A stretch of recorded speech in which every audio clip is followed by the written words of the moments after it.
Alors, bonsoir à tous. Nous allons partir ce soir. On m'entend? C'est bon? Très bien. Nous allons partir ce soir pour le bulletin à Trinidad et Tobago. Et nous allons faire la connaissance de Crystal White. Le titre est inspirant, je dirais. Dieu ne fait aucune erreur. De nombreux enfants, nous dit Crystal, donc elle raconte que de nombreux enfants qui vivent dans les îles des Caraïbes ont des surnoms. Crystal, nous prenons la connaissance de Crystal, et elle nous dit que dans les îles des Caraïbes, comme en Martinique, on donne beaucoup des surnoms. Et elle a une sœur appelée Catherine, qu'on surnomme Polly, parce qu'elle parle beaucoup, comme un perroquet. Elle a une autre sœur nommée Rachel, mais tout le monde l'appelle Mopsy, parce qu'elle est maigre, dit-elle, comme un balai de serpillière. Le père de Christelle, par contre, l'a appelée Laide. Un jour qu'elle était assise à l'escalier de la maison et que son père descendait, il lui a tapoté l'épaule et lui a dit « Salut Laide ». Alors elle a dit « Mais elle s'est sentie mal, elle a dit « Mais je ne suis pas laide ». Mais le père lui a dit « Tu es l'enfant la plus laide que je n'ai jamais eue ». Et Christelle dit que son père a eu 10 enfants, donc vous imaginez comment elle s'est sentie. Les paroles de son père ont changé sa vie. Elle a commencé à lutter contre la dépression. Elle a envisagé le suicide. Elle s'est privée de nourriture pensant que si elle était plus mince, elle serait plus belle. Chaque jour après l'école, elle se regardait dans le miroir et se dénigrait. Pourquoi mon front est-il si grand? Pourquoi mes dents sont-elles si grandes? Pourquoi je suis si grosse?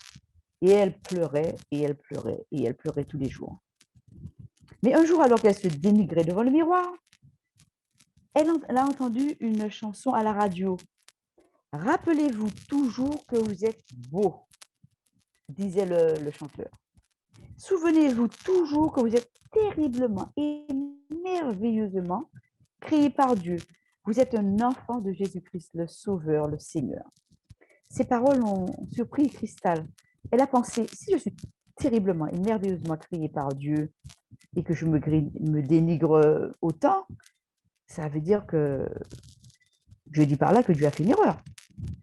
Elle a pleuré encore plus et a demandé pardon à Dieu. Et ses larmes de tristesse, après, se sont changées en larmes de joie. Elle a décidé de se voir à travers les yeux de Jésus plus qu'à travers les yeux des autres. Pour la première fois, à l'âge de 17 ans, elle a commencé à se voir effectivement à travers les yeux de Jésus et a commencé à être heureuse. Les paroles du psaume 139, verset 14, ont pris un nouveau sens. Elle a lu avec joie « Je te célèbre, car je suis une créature si merveilleuse. Tes œuvres sont merveilleuses, des merveilles, et mon âme le reconnaît bien. » Elle a recommencé à manger ce qui lui plaisait. Soupe de maïs avec des pommes de terre, du manioc, des carottes, de la citrouille. Elle se sentait bien. Elle ne se sentait plus sans valeur. Elle avait une raison de vivre. Au lieu de s'apitoyer sur son sort, elle a appris à tout remettre entre les mains de Dieu. Elle a commencé à faire confiance à Dieu, non seulement pour ses besoins quotidiens, mais aussi pour sa joie. Elle a réalisé que personne ne pouvait lui enlever la joie qui vient de Dieu. Chaque fois que quelqu'un l'appelait par des surnoms, elle les ignorait simplement. Quand son père l'appelait laide, elle se rappelait que Dieu l'avait créée, qu'elle était une créature merveilleuse. C'est ainsi que Dieu m'a faite, disait-elle. Et Dieu ne fait aucune erreur. Aujourd'hui, Christelle a 33 ans et elle est une dirigeante d'église qui aime parler aux jeunes de son Dieu qui ne fait aucune erreur. J'ai l'impression que je n'avais personne auprès de moi quand j'étais jeune. Je veux être la personne qui dit aux autres que Dieu a un but pour eux, tout comme il en a un pour moi. Merci pour votre offrande du 13e sabbat qui, il y a 3 ans, a permis de construire le premier bâtiment d'église à l'université de Trinidad et Tobago. Et l'offrande de ce 13e sabbat permettra d'aider à construire, à ouvrir un centre d'influence, Better Living, sur le campus pour former des étudiants à devenir des missionnaires pour Jésus. Ce qu'il faut un petit peu savoir de Trinidad et Tobago.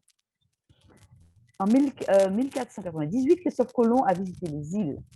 Et la légende raconte qu'il a donné ce nom à Trinidad, à cause des 3 sommets de sa partie sud-est et à Tobago selon un type local de pipe à tabac.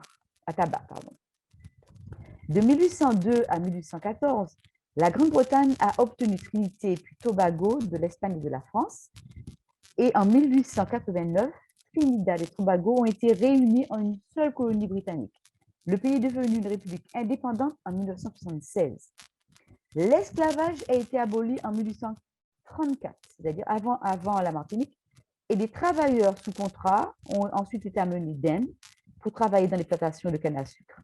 Aujourd'hui, les hindous représentent environ un quart de la population de Trinidad et Tobago. La population de cette île est composée d'environ 40% d'hindous, 39% de noirs, 18% de métis, 0,6% de blancs et 0,4% de chinois.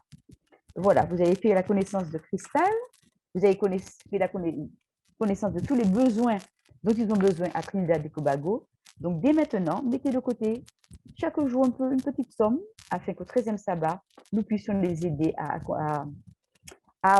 accomplir leur vœu qui est d'avoir un centre d'influence Better Living sur le campus pour former des étudiants à devenir des missionnaires pour Jésus. Merci pour eux.